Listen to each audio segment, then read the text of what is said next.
ज़ैफ़ा जंगबंदी तो हो गई लेकिन ख़दशा ज़ाहिर किया जा रहा है कि भारत शायद अपने मकरू जो उसके अंदाज़े हैं, इरादे हैं, उससे बाज़ नहीं आएगा।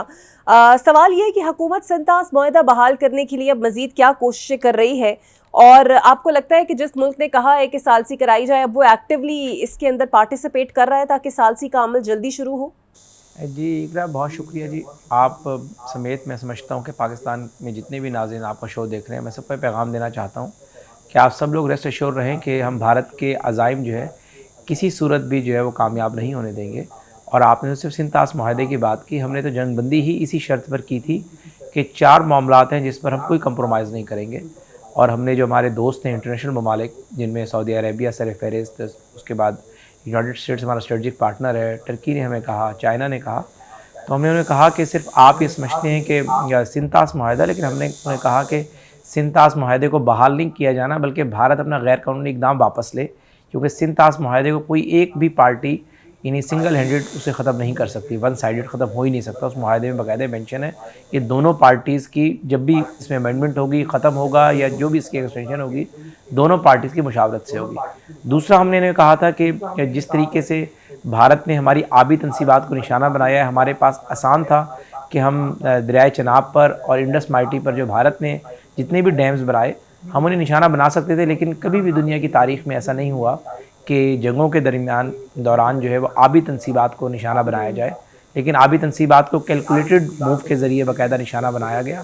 हाँ, ये ज़रूर होता है कि कोई अचानक से हो जाए, लेकिन कोई कैलकुलेटेड मूव कभी नहीं होती। तो इस हवाले से हमने कहा कि हमारे जो दोस्त सालिस बैठेंगे इसमें, वो वंस फॉर ऑल इस बात को सेटल करें कि आबी तनसीबात को निशाना बनाना हमेशा एक मकरूह फ़ेल है, और भारत ने ये किया, आइंदा इस तरह का फ़ेल ना हो, ताकि हमें भी जवाब देने की ज़रूरत ना तो पड़े। हुज़ैफ़ा तीसरी बात मैं ये बस मुकम्मल आप करने लगा बता हूँ, सकते 4 हैं? चीज़ें थी। तीसरी बात हमने वाज़ेह रखी कि हमारी और भारत जी, के दरमियान जो बुनियाद है तनाज़े की, वो कश्मीर है। और जिस तरीके से नरेंद्र बिल्कुल। मोदी ने भारतीय जनता पार्टी के इलेक्शन के दौरान इंतखाबी मंशूर के अंदर लिखा था कि मैं 370 को अगर वज़ीर-ए-आज़म बना ख़त्म करूँगा, और उसने वो सिर्फ अपनी अना की तस्कीन के लिए 370 क्लॉज को ख़त्म किया। तो हमने कहा कि जब तक 370 बहाल नहीं होती, और जिस तरीके से अक़वाम मुत्तहिदा की करारदादों में लिखा हुआ है कि Kashmir is not integrated part of India, it is a disputed territory between India and Pakistan.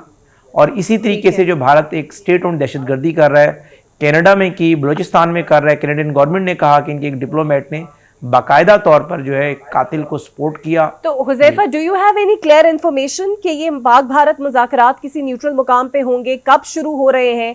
कोई मालूमात इस हवाले से अभी तक शेयर हुई हैं? जी, बहुत शुक्रिया जी। अभी तो डीजीएमओज़ की 2 दफ़ा जो है बातचीत हो चुकी है हॉटलाइन पर, और उसमें काफ़ी सारी चीज़ें ज़ाहिर है तय हुई हैं। और ज़ाहिर है जब तक भारत जो है, जो उसने अपने जितने भी, चाहे वो मिज़ाइल्स हैं, चाहे बाकी उनका जो दिफ़ाई निज़ाम है, उन्होंने जो अपने बॉर्डर्स पर मूव किया था, जब तक भारत जो है उससे पीछे नहीं हटेगा, तो ज़ाहिर है हमने भी अपनी कोई भी चीज़ जो है वो मूव नहीं की।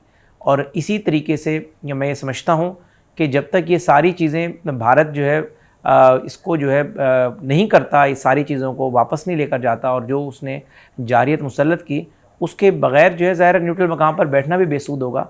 तो इस हवाले से जो बातचीत चल रही है, अभी डोनाल्ड ट्रंप जो है मशरिक़ वस्ता के दौरे पर है, और जैसे ही वो इस दौरे से वापस जाते हैं, तो इसमें ज़ाहिर है सबसे अहम कलीदी किरदार जो है वो अदा करना है अमरीका ने। अमरीका ज़ाहिर इसमें मेन स्टेक होल्डर है। तो अभी तक इस हवाले से कोई सफारती सतह पर मुतला नहीं किया गया, ठीक लेकिन है। हमारे जो डीजीएमओज़ हैं वो आपस में राब्ते में हैं, और इस हवाले से मैं समझता हूँ कि जल्द कोई अच्छी डेवलपमेंट होगी। अच्छा, वज़ीर आज़म ने सियासी कशीदगी कम करने की बात की। तारिक फजल साहब कहते हैं कि जनाब ये सीज़ फायर से मामला बहुत आगे चला गया है, तहरीक इंसाफ तरदीद कर रही है, कोई बात नहीं हो रही। असल सूरत हाल क्या है? कोई बात हो रही है उनसे, नहीं हो रही, या फिर मामला जू का तू है? देखें जी, तहरीक इंसाफ की जो आप बात कर रही हैं, तहरीक इंसाफ ने पहले ख़ुद बैरिस्टर गौहर साहब ने कहा कि हम बातचीत करना चाहते हैं, और फिर ज़ाहिर है हमारी हुकूमत की तरफ से जब उसको वेलकम किया गया, और उसी तरीके से फिर जंग अखबार में ख़बर भी छपी, उनके एडिट इन्वेस्टिगेशन से उसको मंसूब किया गया, और उसके बाद जो है तहरीक इंसाफ का वही तरीक़ाकार है कि ख़ुद बात करती है, ख़ुद बात चलाती है और पीछे हट जाती है। तो मैं तो आपके चैनल के तवज्जुह से ऑन रिकॉर्ड ये कहना चाहता हूँ कि जब भी तहरीक इंसाफ मुज़ाकरात करना चाहे, और तहरीक इंसाफ ने कोई भी सियासी जमात अगर किसी सियासी अमल का हिस्सा बनना चाहे, सियासी मेज़ पर बैठना चाहे, पार्लियामेंट के फ़ोरम पर कोई बात करना चाहे, या वैसे ही सियासी जमातों से बायलैटरल जो है वो नेगोशिएशन स्टार्ट करना चाहे तो नून लीग ने हमेशा उसे वेलकम किया। और हमारी भी जिम्मेदारी है बीइंग डेमोक्रेट, बीइंग ज़ाहिर स्ट्रेंथन ऑफ डेमोक्रेसी और स्ट्रेंथन ऑफ पार्लियामेंट के लिए इस तरह की चीज़ें ज़रूरी होती हैं। लेकिन जब भी ज़ाहिर मुज़ाकरात से तहरीक इंसाफ ही भागी है। आपने देखा कि जब मियाँ नवाज शरीफ साहब के हुक्म पर राना सनाउल्लाह खान साहब, हमने इंतहाई सीनियर अपने पार्लियामेंटेरियन ज़ाहिर वज़ीर हैं, वो पंजाब के सदर हैं, उनको नॉमिनेट किया, इरफान सदीकी साहब को नॉमिनेट किया और ये उठकर भाग गए और उठकर चले गए। तो अगर अब भी इनकी तरफ से कोई डिले हुआ तो इनकी तरफ से होगा। हम ज़ाहिर है हम किसी एनआरओ देने के मुखालिफ ज़रूर हैं, किसी extraordinary out of way relief के ख़िलाफ़ ज़रूर हैं कि बानी तहरीक इंसाफ को उसने अदालतों ने दी हैं, हम उसे रिहा नहीं कर सकते, उनसे ख़िलाफ़ ज़रूर है। लेकिन बातचीत के हम कभी ख़िलाफ़ नहीं हैं। बातचीत में मेज़ के ऊपर सियासी बातचीत जो भी होगी उसको हम वेलकम करेंगे। सही, वो आप करना चाहते हैं। अच्छा, इस कशीदगी के दौरान सबसे ज़्यादा लोगों ने मिस मियाँ नवाज शरीफ साहब को किया, उनके किसी बयान को किया, मंजर आम पर वो नहीं आए। फिर एक वज़ीर पंजाब से ये कह देती हैं कि सारी प्लानिंग जो है वो उन्होंने की, सारी फतह, सारी जग्गी डिज़ाइन मियाँ साहब के मरहूने मिन्नत है, जिसको बाद में कुछ रिफ्यूट भी किया गया। इस पर आप क्या कहेंगे? लेकिन जी इस तरह बिल्कुल जो है ये, चूँकि उज़्मा बुखारी साहिबा के बयान को तो खैर मैं ना इंडोर्स करूँगा ना उसकी मैं कोई रिबर्टल दूँगा, लेकिन मैं समझता हूँ कि वो बयान जो है थोड़ा सा उसे सियाक़ो सबाक़ से हटकर पेश किया गया। बयान उनका ठीक था, अल्फाज का चुनाव ठीक नहीं था। ज़ाहिर है जितने भी फ़ौजी ऑपरेशंस होते हैं उसको जो है प्लान जो है वो ज़ाहिर फ़ौजी क़यादत ही करती है, मिलिट्री करती है, लेकिन उसको इखलाकी सपोर्ट जो है वो पॉलिटिकल लीडरशिप देती है।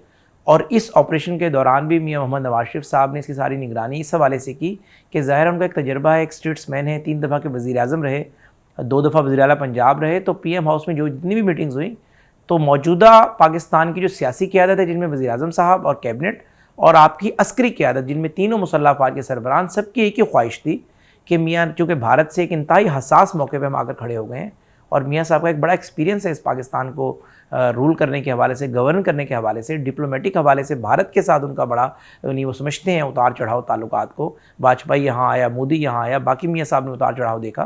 तो इस हवाले से मियाँ साहब से बार बार मशवरा किया गया और मियाँ साहब ने हर मौके पे अच्छा मशवरा दिया। और मैं समझता हूँ कि जितने भी फैसले हुए उसको मियाँ नवाज शरीफ साहब की इंडोर्समेंट भी हासिल थी। और किसी भी मुल्क में अगर इतना कोई सियासी रहनुमा मौजूद हो और उसकी इतनी एक सियासी CV हो 40, 45, 50 साल की, तो उसे मशवरा लेना चाहिए। भारत में अगर इंदिरा गांधी जिंदा होती तो मैं कहता कि जी इस सूरत हाल में इंदिरा को रोल प्ले करना चाहिए। राहुल के बारे में बात नहीं कहूँगा जो कभी वज़ीर आज़म ही नहीं बना, जिसको पता ही नहीं सूरत हाल क्या है। मोदी के बारे में इसलिए नहीं कहता कोई जारियत पसंद शख्स है। तो मियाँ नवाज शरीफ साहब के बारे में अगर आपकी अस्करी और सियासी क़यादत ने बार बार ये जिक्र किया, उज़्मा बुखारी साहिबा ने जो बात की वो बिल्कुल ये नहीं, उसमें कोई दो राय नहीं कि मियाँ साहब के मशवरे से सारी चीज़ें हुई, लेकिन ज़रा मीडिया ने उसको अपने अंदाज में पेश कर दिया। और मियाँ साहब, मुझे ज़ाती तौर पर पता है कुछ चीज़ों का, मैं नहीं शाहिद हूँ, मियाँ साहब पल पल हर सूरत हाल से बाखबर रहे और उन्होंने हर सूरत हाल पर अपने लोगों को गाइड किया। नैरेटिव के हवाले से मियाँ साहब ने फर्स्ट टाइम जो है चीज़ों को बताया कि इस तरीके से हम चीज़ों को लेकर चलें।